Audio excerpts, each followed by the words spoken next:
Lincoln's Gettysburg Address were the closing lines.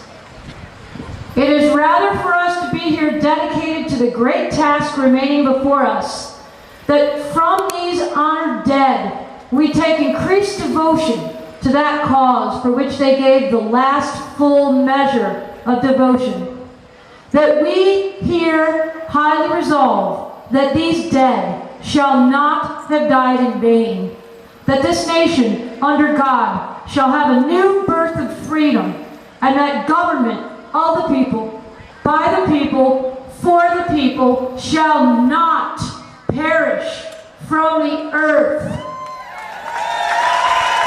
We are the people. We are the people. We are the people. We are the people. Our next speaker has served his country as a Marine infantryman. As Marine Sergeant, he participated as a squad leader in support of Operation Enduring Freedom. These days, he is better known as the man with the courage to stand up to Claire McCaskill, demanding an apology for breaching our nation's Constitution.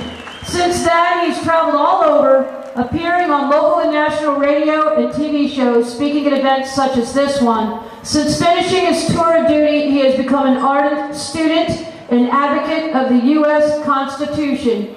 And he has told me that the Marine one is ooh-rah. So let's give up a big ooh-rah for our next speaker, Paul Curtman. Ooh-rah!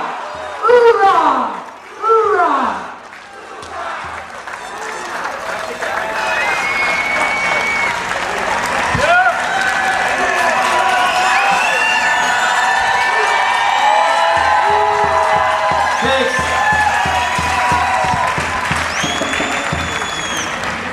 Hey, I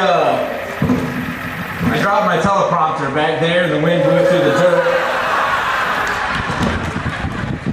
So I got some smudges. So I'm gonna get through this.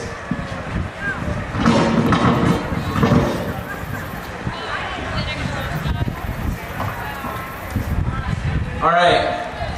What I'm gonna talk to you about tonight, what's near and dear to my heart, and it should be near and dear to every American's heart, is something that's all too often forgotten among our elected leaders.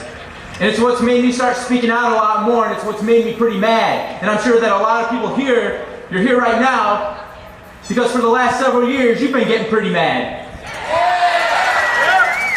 There's this little booklet that I've got in my pocket, and on the front it says the United States Constitution.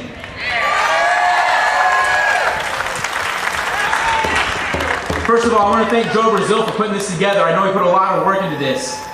And second of all, I want to say, if you do not have a pocket constitution, you need to make sure that you get one. And State Representative Brian Nieves is around here somewhere, and he was passing some of those out for free. But you can also get them at some of these booths. The Constitution of the United States of America is unique. Having a constitution like the Constitution of the United States of America is unique since the beginning of time in the world. The Constitution of the United States of America is the supreme law of the land. It is the foundation and it is the source of the legal authority underlying the existence of the United States of America and the federal government. It provides the framework of the United States government and for the relationship of the federal government to the states and to all the citizens of America. Before I really kind of kick off what it is I'm going to be really getting into, I thought I'd first lay a little bit of foundation, talk a little bit about what came before the Constitution. It was another little document that I've also gotten here. It's called the Declaration of Independence. July 4th, 1776. I'm going to read to you a little bit of it.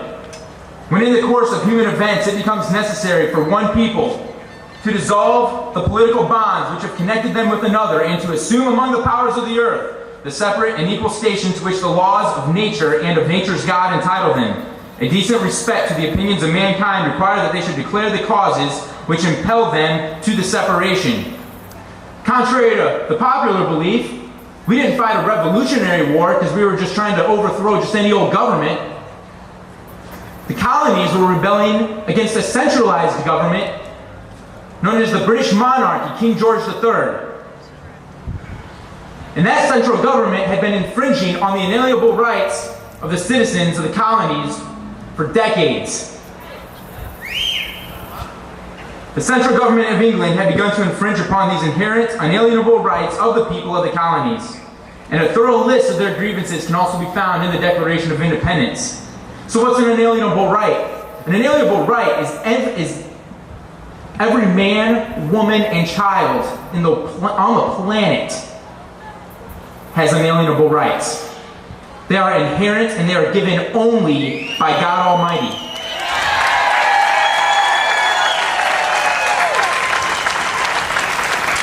The grantor of our rights does not come from the government. Our Constitution talks about inalienable rights saying that they're given by God. The preamble to the Constitution of the United Nations would lead you to believe that your inalienable rights come from the government.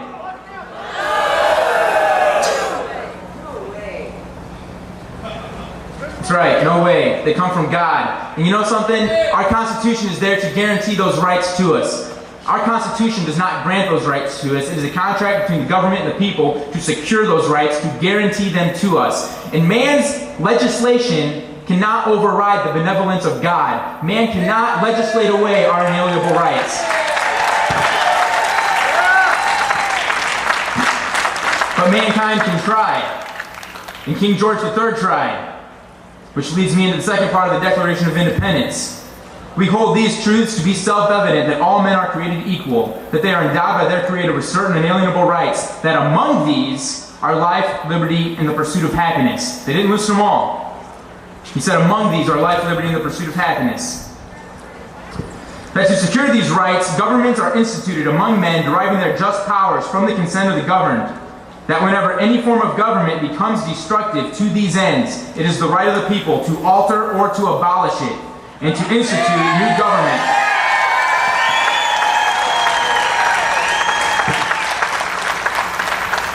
That was the Declaration of Independence, because we were looking for that end. We were looking for that end that would secure to us the ability to govern ourselves and resist the tyranny of some kind of centralized government. In May of 1787, 55 men met in Philadelphia, and for the first time in the history of the world, a document was created solely, 100% completely used, designed to bind only the government and not the people. That plan was introduced by a man, he was the governor of Virginia, his name was Edmund Randolph. But the architect behind it, his name is James Madison. He's 36 years old, and he's the one that did all the study. He decided, he's the one that figured out, you know what, if we want to put a restraint on the corruption of man, well, let's put in 3 different branches of government. And they're not co-equal. They're only co-sovereign.